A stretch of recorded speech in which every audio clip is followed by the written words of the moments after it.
ఉద్యోగంలోకి వెళ్ళాలి. దేవుని నియమం ఏమిటి? మనిషి కష్టపడి పని చేయడం దేవుని నియమం. పని చేయకుండా కూర్చోవడం దేవుని నియమం కాదు.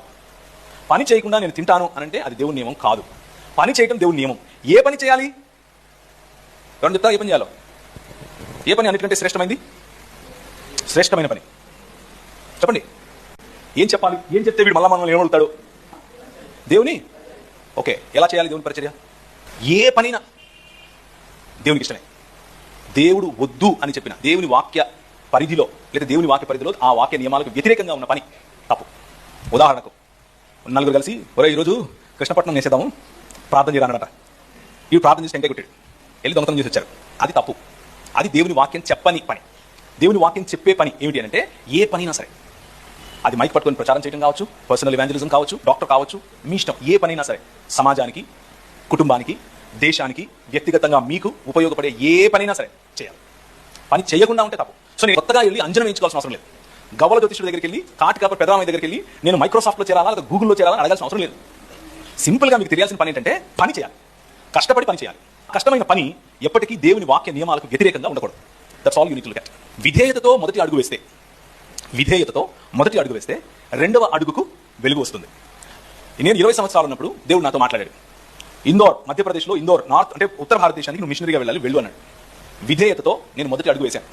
ఒకరోజు రైలుకి టికెట్ కొనుక్కుని ఒక 2 చొక్కాలు 2 ప్యాంట్లు పెట్టుకుని వెళ్ళిపోయాను. అక్కడ ఊరు లేదు, నాకు భాష రాదు. అక్కడికి వెళ్ళాను. అక్కడికి వెళ్తే రైల్వే ప్లాట్ఫామ్ మీద 3 రాత్రులు పడుకున్నాను. ఏంట్రా ఇది దేవుడు పిలిచాడు అనుకుంటే నా బతికిలా ఉంది అన్న ఆలోచన నాకు రాలేదు. ఎందుకు అనంటే నేను అవన్నీ ముందే ఆలోచించుకొని వెళ్ళిపోయాను. విధేయతతో వేసే మొదటి అడుగు అది మీ జీవితానికి పునాది అవుతుంది. ఒక అడుగు వేసిన తర్వాత దేవుడు రెండో అడుగుకు వెలుగు చూపిస్తాడు. నేను 2 చొక్కాలు 2 ప్యాంట్లతో వెళ్ళి నేను అక్కడ సాఫ్ట్వేర్ ఇంజనీర్గా, సాఫ్ట్వేర్ కంపెనీస్లో నేను బిజినెస్ డెవలప్మెంట్ మేనేజర్గా పనిచేశాను. అదే నన్ను సేవ కదా పోయింది అని అడిగారు, సేవనే చేశాను. కానీ నా పిలుపు వేరు వేరు రంగాలకు మనం వెళ్ళాలి. ఆ విధేయత దేవుడు మనం ఆయనతో కలిసి నడిచినప్పుడు చెప్తాడు. నేను అక్కడికి వెళ్ళిన తర్వాత నేను రగిలిపోతున్నా, దేవుని చెప్పేయాలి అందరికీ.